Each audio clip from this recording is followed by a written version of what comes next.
Hello friends, এটা হলো রানীর বাড়ি। আর এই যে পাশেই রয়েছে রানীর বাড়ির দোলনা। এখানে সবাই দোল খায়। আর এটা হলো রানী। রানী ভীষণই অসুস্থ। এই মিষ্টি, তোদের খুব মজা বল। তোর তো ভাই বুনু হবে শুনলাম, কি মজা।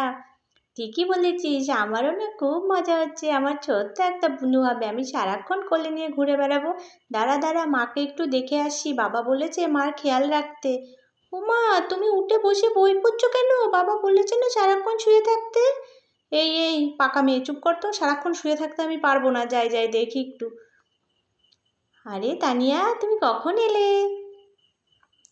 মা, এই গরমে আপনি রান্নাঘরে কেন? আপনি কি শরীরটা খারাপ করবে সেই জন্য আপনি গরমের মধ্যে রান্নাঘরে এসেছেন? আরে আরে বড় বৌমা, তুমি কেন মিছিমিছি এত টেনশন করছো বলো তো? আমার শরীর খারাপ সব সেরে গেছে। আমার গায়ে কত জোর এসেছে সেটা কি তুমি জানো? ঠিকই বলেছে রানী। তুমি উঠে এলে কেন? চলো চলো চলো, মাথা টাথা ঘুরে পড়ে আবার কেলেঙ্কারি বাঁধাবে। আর ভালো লাগে না।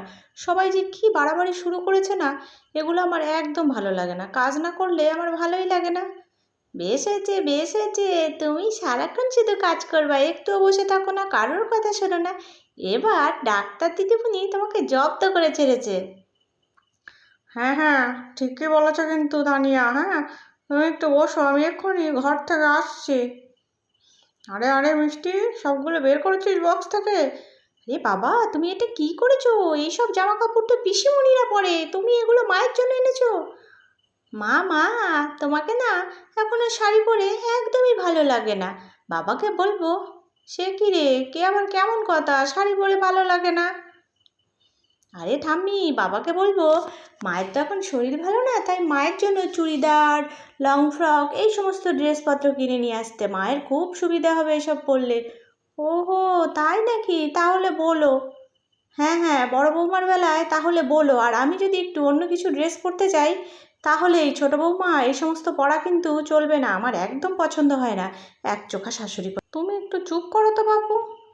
আরে আরে রানী, কোথায় গেলে? এই না এই না এই না, তুমি এখন থেকে এই ধরনের পোশাক পরবে, কারণ শাড়ি পরে পেটের উপর প্রচণ্ড চাপ পড়ে। আরে আরে, সে কি? আমার জন্য এইসব কি এনেছো? আর শাড়ি পরে চাপ পরেও নেই, আমি কি শাড়ি পরবো না? দেখি দেখি, কি সুন্দর কালারগুলো। একটু বার করলাম। হ্যাঁ দিদিভাই, কালারগুলো দেখতে খুব দারুণ লাগছে। জিনিসটা তাহলে কত সুন্দর হবে। হায় হায় হায়, এগুলো তুমি কি এনেছো? তোমার কি মাথা পাগল হয়ে গেছে? এই কি এনেছো? One piece, long frock, skirt, এগুলো কে পরবে? এগুলো কি আমার জন্য এনেছো তুমি? নিঘাত তোমাকে ভূতে ঠুতে ধরেছে।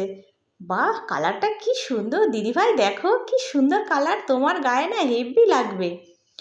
আরে আরে ছোট, রাখ তো তুই, আমার গায়ে হেভি লাগবে এসব আমি পরবই না। আমার কি মাথা খারাপ হয়েছে নাকি? আরে আরে, ও বড় বৌমা, তুমি কি বলছো? এই সমস্ত পরে তুমি ঢিলেঢালা পোশাক এখন তোমার জন্য খুব ভালো, এগুলোই তুমি পরবে। আরে মা, আপনি কি বলছেন? আপনিও বলছেন? আপনারও কি মাথা খারাপ হয়ে গেল নাকি? আরে না, আমি কি আর ইচ্ছে করে বলছি? তোমার শরীরটা ভালো না, সব কিছুর ঊর্ধ্বে হচ্ছে তোমার শরীর, সেই দিকটা তো আমার খেয়াল রাখতে হবে বলো। যাও যাও, শাড়ি ছেড়ে একটা পরে এসো তো দেখি। মা দেখেন, আমাকে কি বিচ্ছিরি লাগছে। এইসব পরে আমি মোটেই ঘর থেকে বাইরে বেরোতে পারবো না, আমার ভীষণই লজ্জা করছে। এ কেমন জিনিস বলেন তো? কি বিপদে ফেললেন আপনি, বলেন তো? এই ঠিকই তো আছে বৌমা, তোমাকে কি সুন্দর লাগছে বলো তো। একদম লাল টুকটুকে লাল পরী লাগছে তো তোমাকে। দেখেছো দেখেছো, মার যখন পছন্দ হয়ে গেছে সেখানে আর কোনো কথাই নেই। যতদিন না সব কিছু ঠিক হচ্ছে ততদিন তুমি এই পোশাকই পরবে। কি যে পাগলের পাল্লায় পড়েছি আমি, এই বাড়ির সবাই তো দেখছি পাগল, এদের নিয়ে যে আমি কি করি। বন্ধুরা, গল্পটা আজকে কেমন লাগলো? যদি ভালো লেগে থাকে একটা লাইক দিয়ে দিও।